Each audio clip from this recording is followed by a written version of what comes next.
네, 안녕하세요. 여러분들 반갑습니다. 금융과 에너지 업종을 누구보다 쉽게 알려주는 데이앤 멘토 원학천입니다. 오늘 에이티넘 인베스트라는 기업 리뷰해 보도록 할 텐데요. 에이티넘 인베스터는 여러분들도 아시다시피 벤처 캐피탈이고, 그리고 두나무는 이제 엑시트를 함으로써 더 이상 두나무 관련주는 아니죠. 그러면 다음 모멘텀은 어떤 것들이 있을까 좀 알아봐야 하는데, 오늘 이 데이터라이즈라는 기업에 투자한 이력이 있었더라고요. 그래서 오늘 말씀드릴 내용은 이 데이터라이즈가 도대체 어떤 기업이길래 에이티넘 인베스트가 투자했었는지 좀 알아보려고 합니다. 같이 한번 확인해 보면서 천천히 얘기 나눠보도록 할 텐데요. 먼저 시작하기 전에 저희 대기업 채널에 오시면은 모든 종목들을 커버해드리고 있으니까 찾아와 주시면 정말 감사하겠고, 제 영상도 끝까지 지켜봐 주시면서 댓글로 궁금하신 것들 남겨주시면은 다음 영상에서 말씀을 드리도록 하겠습니다. 그러면 에이티넘 인베스트먼트 바로 보도록 할게요. 일단 에이티넘 인베스트먼트 같은 경우는 여러분들도 아시는 분들이 상당히 많을 거라고 생각이 들지만, 처음 투자하셔가지고 모르시는 분들을 위해서 간단하게 말씀을 드려보자면, 이 중소벤처기업에 대한 투자 금융을 제공하고 있는 사업을 지속적으로 영위하고 있죠. 이 기술력이 높지만 자본과 경영 여건이 취약한 이 기업 설립 초기 단계에 있는 벤처기업들에게 대출이 아닌 지분 투자 방식으로 주 인수합병, 상장 등을 통해서 투자 자금을 회수하고 있는 사업을 진행을 하고 있습니다. 투자 방법에는 크게 두 가지 정도가 있는데, 먼저 투자 조합 같은 경우는 펀드를 생각하시면 될 것 같은데요. 펀드와 마찬가지로 개인, 기관, 정부, 그리고 중소기업 창업투자회사, 여기서는 에이티넘 인베스트가 될 수가 있겠죠. 여기 있는 자금들을 모두 모아서 벤처기업에게 투자를 하는 것을 투자 조합이라고 말을 하고 있고, 그리고 직접 투자 같은 경우 말 그대로 에이티넘 인베스트가 벤처기업에게 바로 투자를 하는 것을 말하고 있습니다. 보통적으로 투자 조합 같은 경우 사업 보고서에서 어디에 투자했는지 어느 정도 유추가 가능한 형편이지만, 직접 투자 같은 경우는 뉴스 기사로만 접할 수 있어서 찾기가 상당히 힘든 부분이 있습니다. 다음으로 넘어가서, 여러분들도 아시다시피 벤처기업들은 경제적 자금이 상당히 부족한 상태여서 외부 투자 유치가 필수적인데요.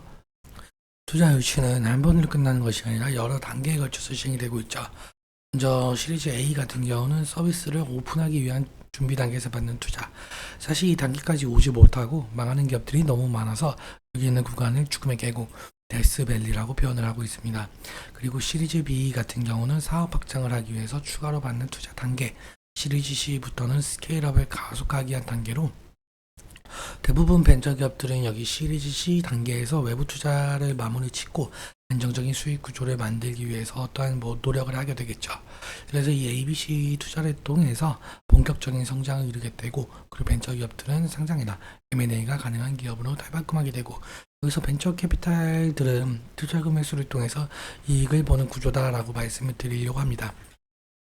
그럼 다음으로 넘어가서 여러분들도 아시는 분들이 계실 것 같은데, 이 에이티넘 인베스트가 데이터라이즈라는 회사에 2024년 5월에 시리즈 B에 해당하고 있는 투자를 진행을 했다라고 하더라고요. 그래서 어떤 회사이길래 이 에이티넘 인베스트가 투자했었는지 하나하나씩 좀 살펴보도록 하겠습니다.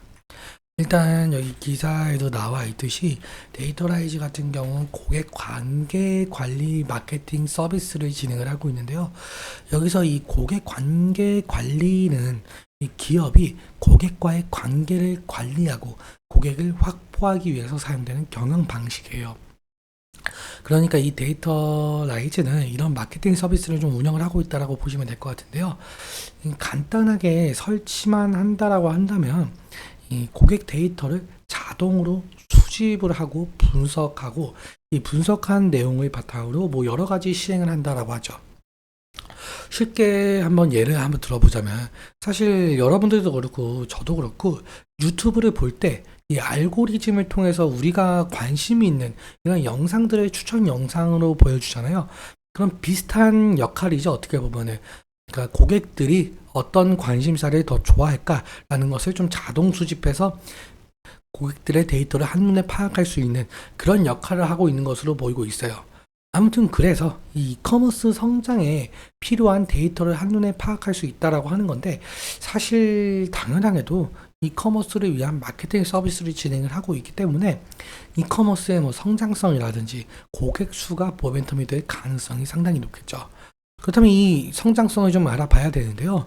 먼저 전 세계 전자상거래 시장 규모, 즉 이커머스의 시장 규모를 좀 보자면 연평균 9.3%씩 성장을 하고 있고, 그리고 소매 거래액 중에서 이커머스 비중도 좀 점차 늘어나고 있는 추세로 보이고 있죠. 이는 지금 현재 사람들이 오프라인에서 물건을 사는 것보다 마우스 클릭 한 번으로 배송이 되고 있는 뭐 아마존이나 알리익스프레스, 쿠팡 뭐 이런 같은 온라인 쇼핑몰, 이런 편한 시스템을 이용하기 때문인데요. 이렇듯 이 전 세계적으로 지금 현재 이커머스 시장이 커지고 있다라고 보시면 될 것 같습니다. 그렇다면 우리 한국만 놓고 본다라고 한다면 지금 전자상거래 비중 어떨까요? 지금 2026년에는 이커머스 시장이 300조 원대로 성장할 것으로 보이고 있는데요. 사실 한국만 놓고 보았을 때 이렇게까지 성장을 하는 이유가 있습니다. 사실 한국 1인 가구 비율이 늘어나고 있다라는 것은 여러분들도 뉴스에서 종종 접하셨을 거라고 생각을 들고 있는데요. 그 1인 가구 월 평균 소비 규모나 쇼핑 형태가 온라인, 아니죠, 오프라인보다 온라인이 더 높다라는 통계입니다. 사실 이게 1인 가구는 저렴한 가격과 소량 구매를 고려한 이 적절한 구매처가 온라인밖에 없어서 그러는데요. 사실 그렇다면은 이 이커머스 시장이 지속적으로 커지게 된다고 한다면 이 데이터라이즈의 고객관계 관리 마케팅 서비스를 찾는 기업들도 어느 정도 생겨날 가능성이 있겠죠. 결국엔 이 에이티넘 인베스트가 XT할 시에는 상당 부분 이익을 얻을 가능성이 있다. 이 부분 말씀을 드리면서 오늘 내용 다시 한번 정리해 볼게요. 이 결국에는 이 벤처 캐피탈들은 어디에 투자를 했고 엑시트 최대한 이익을 남기려면 그 회사가 성장을 해야겠죠. 그렇다면 그 회사가 어떤 모멘텀을 가져야 하는지 살펴보는 것이 중요 투자 포인트 중 하나가 될 가능성이 높을 것 같습니다. 그럼 차트 보면서 마무리 설명 짓도록 할게요. 그 에이티넘 인베스트먼트의 차트를 한번 보시자면 과거에 이 두나무에 투자했었던 이력 때문에 이 예전 비트코인, 이 비트코인의 차트와 비슷한 흐름을 좀 보여줬었는데 이제는 이 엑시트한 상황이죠. 이 두나무를 엑시트한 상황이라서 이제는 비트코인과 같은 흐름을 보여주지 못하고 있고 오히려 더 약세의 흐름을 또 보여주고 있는 것 같아요. 일단 지지라인 같은 경우 제가 미리 선을 그어놨는데요. 과거에도 이 부분에서 좀 지지가 일어난 것을 보실 수가 있어요. 그래서 제가 이 부분 설정을 해봤고요. 만약에 이탈 시에는 2차적으로 이 부분 생각할 수 있겠는데 2차적인 라인까지 이탈을 하게 된다라고 한다면 리스크적인 관리는 필요할 수가 있겠죠. 그리고 에이티넘 인베스트먼트가 지금 사실상 지금 투자한 곳이 한 100곳 정도 되거든요. 이 100곳을 제가 전부 말씀을 뭐 드릴 수는 없겠지만 에이티넘 인베스트먼트가 이러한 곳에 투자를 했기 때문에 하나하나 이슈에 맞춰서 상승할 길은 열려 있겠죠.